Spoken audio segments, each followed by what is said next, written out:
Hello, today we're going to be doing an unboxing of a bunch of fabric that I got from SY Fabrics.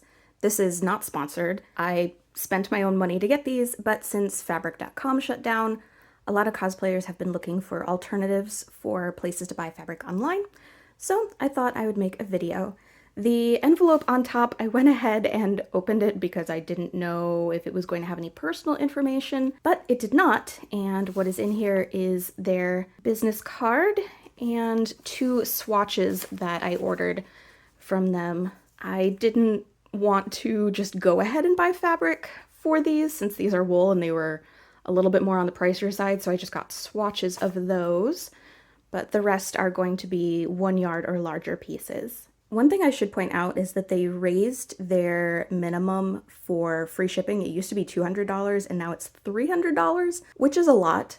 So if you want to try for free shipping, what I did is I went through and planned out projects for the course of a year. So even though this is a lot at one time, it's spread out and I won't be ordering from them for a while. Another option would be to do a combined order with friends. First up, we have an orange organza, and this is for the hat bow on the kind of retro Halloween Barbie doll.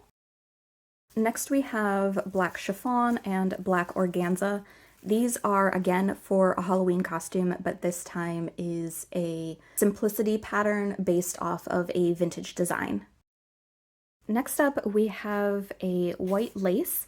One of the things that drew me to it is that it does have this scalloped edge on the bottom, and I plan on using it for a Resident Evil costume for Daniela Dimitrescu, but her human version. It's showing up a bit bluer on camera. It's a bit more of a greenish teal in person, and this is a stretch taffeta for Opalnaria from the video game Grim Grimoire. And here's another stretch taffeta.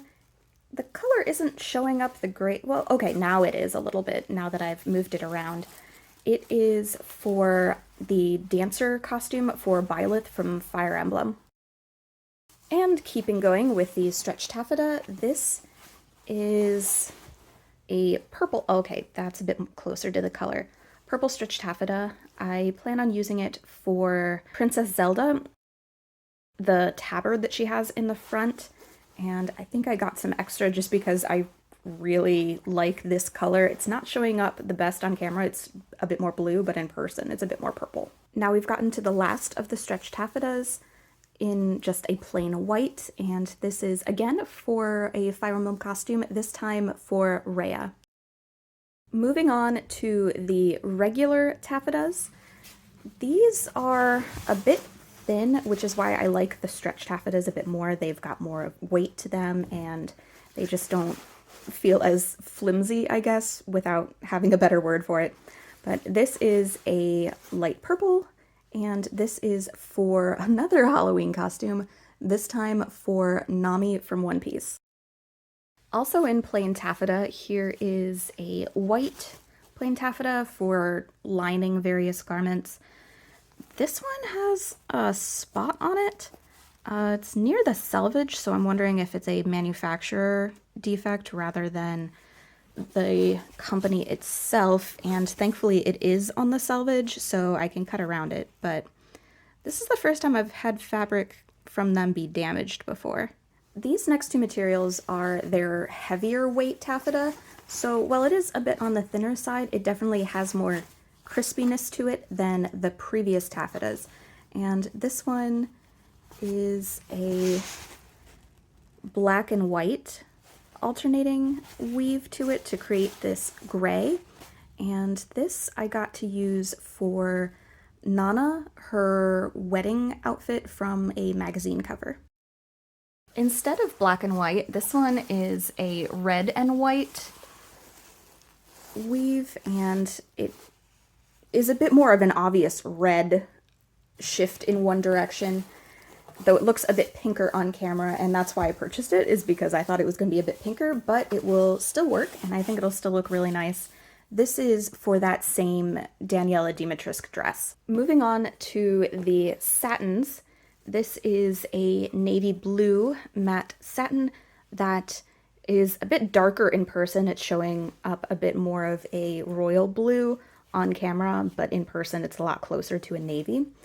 And this is, again, for Rhea from Fire Emblem. The largest cut of fabric I got in this order is this dark brown matte satin, and that is because it is for Beatrice from Umineko, and I imagine it's going to take a lot of material to make that dress.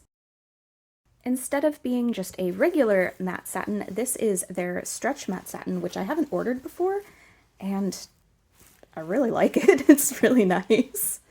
It is also more expensive than the other matte satins, but this is, again, for Opalnaria, this time for her shirt. Okay, so there was still one more stretch taffeta hiding at the bottom of this, and this is, again, for Princess Zelda for her kind of tunic that she wears over her dress. Again, we have another chiffon, but I think this one was the smaller width compared to the black one from earlier. I think this one's only 45 inches wide, and this is for Imogen from Critical Role. And now we've reached the final fabric, which is not showing up on camera the right color at all. It is way more of a kind of berry color. It's showing up purple on camera with very much of a blue tint to it, whereas in person it's a lot redder.